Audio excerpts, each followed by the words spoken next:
इन गौओं को नहीं देखती। जब हमारी कृष्ण प्यारे अपने मुख से बांसुरी में स्वर भरते हैं और गौएं उनका मधुर संगीत सुनती हैं, तब ये अपने दोनों कानों के दोने संभाल लेती हैं, खड़े कर लेती हैं और मानो उनसे अमृत पी रही हों। इस प्रकार उस संगीत का रस लेने लगती हैं। ऐसा क्यों होता है सखी? अपने नेत्रों के द्वार से श्याम सुंदर को हृदय में ले जाकर वे उन्हें वहीं विराजमान कर देती हैं और मन ही मन उनका आलिंगन करती हैं। देखती नहीं हो, उनके नेत्रों से आनंद के आंसू छलकने लगते हैं और उनके बछड़े बछड़ों की तो दशा ही निराली हो जाती है। यद्यपि गायों के थनों से अपने आप दूध झरता रहता है, वे जब दूध पीते पीते अचानक ही वंशी ध्वनि सुनते हैं, तब मुंह में लिया हुआ दूध का घूंट न उगल पाते हैं और न निगल पाते हैं। उनके हृदय में भी होता है भगवान का संस स्पर्श और नेत्रों में छलकते होते हैं आनंद के आंसू। वे ज्यों के त्यों ठिठके रह जाते हैं। अरे सखी, गौएं और बछड़े तो हमारी घर की वस्तु हैं, उनकी बात तो जाने ही दो। वृंदावन के पक्षियों को तुम नहीं देखती हो, उन्हें पक्षी कहना ही भूल है। सच पूछो तो उनमें से अधिकांश बड़े बड़े ऋषि मुनि हैं। वे वृंदावन के सुंदर सुंदर वृक्षों की नई और मनोहर कोपलों वाली डालियों पर चुपचाप बैठ जाते हैं और आंखें बंद नहीं करते। निर्मलेश नयनों से श्री कृष्ण की रूप माधुरी तथा प्यार भरी चितवन देख देख कर निहाल होते रहते हैं तथा कानों से अन्य सब प्रकार के शब्दों को छोड़कर केवल उन्हीं की मोहनी वाणी और वंशी का त्रिभुवन मोहन संगीत सुनते रहते हैं। मेरी प्यारी सखी, उनका जीवन कितना धन्य है। अरे सखी, देवता गौओं और पक्षियों की बात तो क्यों करती हो? वे तो चेतन हैं, इन जड़ नदियों को नहीं देखती। इनमें जो भंवर दिख रहे हैं, उनसे उनके हृदय में श्याम सुंदर से मिलने की तीव्र आकांक्षा का पता चलता है। उसके वेग से ही तो इनका प्रभाव रुक जाता है। उन्होंने भी प्रेम स्वरूप श्री कृष्ण की वंशी ध्वनि सुन ली है। देखो देखो, ये अपनी तरंगों के हाथों से उनकी चरण पकड़कर कमल के फूलों का उपहार चढ़ा रही हैं और उनका आलिंगन कर रही हैं, मानो उनकी चरणों पर अपना हृदय ही निछावर कर रही हूं। अरे सखी, ये नदियां तो हमारी पृथ्वी की, हमारी वृंदावन की वस्तु हैं। तन के न बादलों को भी देखो। जब वे देखते हैं कि ब्रजराज कुमार श्री कृष्ण और बलराम ग्वाल वालों के साथ धूप में गौएं चरा रहे हैं और साथ साथ बांसुरी भी बजाते जा रहे हैं, तब उनके हृदय में प्रेम उमड़ आता है। वे उनके ऊपर मढ़राने लगते हैं और वे श्याम घन अपने सखा घनश्याम के ऊपर अपने शरीर को ही छाता बनाकर तान देते हैं। इतना ही नहीं सखी, वे जब उन पर नन्ही नन्ही फुइयों की वर्षा करने लगते हैं, तब ऐसा जान पड़ता है कि वे उनके ऊपर सुंदर सुंदर श्वेत कुसुम चढ़ा रहे हैं। नहीं सखी, उनके बहाने वे तो अपना जीवन ही निछावर कर देते हैं। अरे भट्टू, हम तो वृंदावन की इन भीलनियों की ही धन्य मानती हैं और कृत्य कृत्य मानती हैं। ऐसा क्यों सखी? इसलिए कि इनके हृदय में बड़ा प्रेम है। जब ये हमारे कृष्ण प्यारे को देखती हैं, तब इनके हृदय में भी उनसे मिलने की तीव्र आकांक्षा जाग उठती है।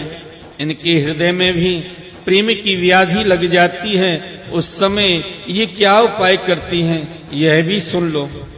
हमारे प्रियतम की प्रेयसी गोपियां अपने वक्षस्थलों पर जो केसर लगाती हैं, वह श्याम सुंदर के चरणों में लगी होती है।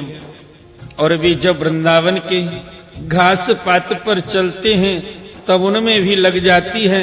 ये सौभाग्यवती हिलिनियां उन्हें उन तिनकों पर से छुड़ाकर अपने स्तनों और मुख पर मल लेती हैं और इस प्रकार अपनी हृदय की प्रेम पीड़ा शांत करती हैं।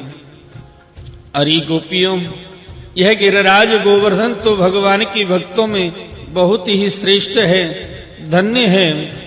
इसके भाग्य देखती नहीं हो। हमारी प्राण वल्लभ श्री कृष्ण और नयनाभिराम बलराम की चरण कमलों का स्पर्श प्राप्त करके यह कितना आनंदित रहता है। इसके भाग्य की सराहना कौन करे। यह तो उन दोनों का, ग्वाल वालों और गौओं का बड़ा ही सत्कार करता है। स्नान पान के लिए झरनों का जल देता है, गौओं के लिए सुंदर हरी हरी घास प्रस्तुत करता है, विश्राम करने के लिए कंदराएं और खाने के लिए कंद मूल फल देता है। वास्तव में यह धन्य है। अरे सखी, इन सांवरे गोरे किशोरों की तो गति ही निराली है। जब वे सिर पर नौवना दूहते समय गाय के पैर बांधने की रस्सी लपेटकर और कंधों पर फंदा भागने वाली गायों को पकड़ने की रस्सी रखकर गायों को एक वन से दूसरे वन में हाँक कर ले जाते हैं, साथ में ग्वाल वाले भी होते हैं और मधुर मधुर संगीत गाते हुए बांसुरी की तान छेड़ते हैं। उस समय मनुष्यों की तो बात ही क्या, अन्य शरीरधारियों में भी चलने वाले चेतन पशु पक्षी और जड़ नदी आदि तो स्थिर हो जाते हैं तथा अचल वृक्षों को भी रोमांच हो आता है। जादू भरी बंसी का और क्या चमत्कार सुनाऊं।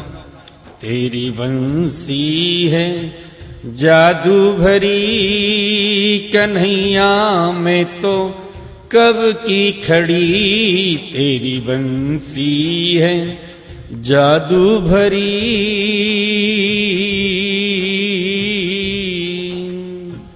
हे परीक्षित, वृंदावन बिहारी श्री कृष्ण की ऐसी ऐसी एक नहीं अनेक लीलाएं हैं। गोपियां प्रतिदिन आपस में उनका वर्णन करती हैं और तन्मय हो जाती हैं। भगवान की लीलाएं उनके हृदय में स्फुरित होने लगती हैं। बोलिए श्रीमद् भागवत महापुराण की जय। आइए भक्त वृंदो, श्रीमद् भागवत महापुराण के 10वें स्कंद में 22वां अध्याय गोपियों के चीर हरण की कथा का श्रवण करते हैं। श्री सुखदेव जी कहते हैं, हे परीक्षित, जब हेमंत ऋतु आई उसके पहले ही महीने में अर्थात मार्गशीर्ष में नंद बाबा के ब्रज की कुमारियां कात्यायनी देवी की पूजा और व्रत करने लगी। वे केवल हविष्यान्न ही खाती थीं। राजन, वे कुमारी कन्याएं पूर्व दिशा का क्षितिज लाल होते होते यमुना जल में स्नान कर लेती और तट पर ही देवी की बालुकामयी मूर्ति बनाकर सुगंधित चंदन फूलों के हार, भांति भांति के नैवेद्य, धूप दीप, छोटी बड़ी भेंट की सामग्री, पल्लव, फल और चावल आदि से उनकी पूजा करती। साथ ही हे कात्यायनी, हे महामाये, हे महायोगिनी, हे सबकी एकमात्र स्वामिनी, आप नंद नंदन श्री कृष्ण को हमारा पति बना दीजिए। देवी, हम आपके चरणों में नमस्कार करती हैं। इस मंत्र का जप करती हुई वे कुमारियां देवी की आराधना करती। इसी प्रकार उन कुमारियों ने, जिनका मन श्री कृष्ण पर निछावर हो चुका था, इस संकल्प के साथ 1 महीने तक भद्रकाली की भली भांति पूजा की कि नंदनंदन श्याम सुंदर ही हमारे पति हों। वे प्रतिदिन उषा काल में ही नाम ले लेकर एक दूसरी सखी को पुकार लेती और परस्पर हाथ में हाथ डालकर ऊंचे स्वर से भगवान श्री कृष्ण की लीला तथा नामों का गान करती हुई यमुना जल में स्नान करने जाती। एक दिन सब कुमारियों ने प्रतिदिन की भांति यमुना जी के तट पर आकर अपने अपने वस्त्र उतार दिए और भगवान श्री कृष्ण के गुणों का गान करती हुई बड़े आनंद से जल क्रीड़ा करने लगी। हे परीक्षित, भगवान श्री कृष्ण सनकादि योगियों और शंकर आदि योगेश्वरों के भी ईश्वर हैं। उनसे गोपियों की अभिलाषा छिपी ना रही। वे उनका अभिप्राय जानकर अपने सखा ग्वाल वालों के साथ उन कुमारियों की साधना सफल करने के लिए यमुना तट पर गए। उन्होंने अकेले ही उन गोपियों के सारे वस्त्र उठा लिए और बड़ी फुर्ती से वे एक कदम के वृक्ष पर चढ़ गए। साथी ग्वालवाल ठठाका मारकर हंसने लगे और स्वयं श्री कृष्ण भी हंसते हुए गोपियों से हंसी की बात कहने लगे। अरे कुमारियों, तुम यहाँ आकर इच्छा हो तो अपने अपने वस्त्र ले जाओ। मैं तुम लोगों से सच सच कहता हूँ, हंसी बिल्कुल नहीं करता। तुम लोग व्रत करते करते दुबली हो गई हो।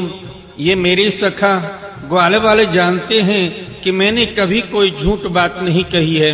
हे सुंदरियों, तुम्हारी इच्छा हो तो अलग अलग आकर अपने अपने वस्त्र ले लो, या सब एक साथ ही आओ, मुझे इसमें कोई आपत्ति नहीं। भगवान की यह हंसी मस्खरी देखकर गोपियों का हृदय प्रेम से सराबोर हो गया। वे तनिक सकुचाकर एक दूसरे की ओर देखने और मुस्कुराने लगी, जल से बाहर नहीं निकली। जब भगवान ने हंसी हंसी में ये बात कही तब उनके विनोद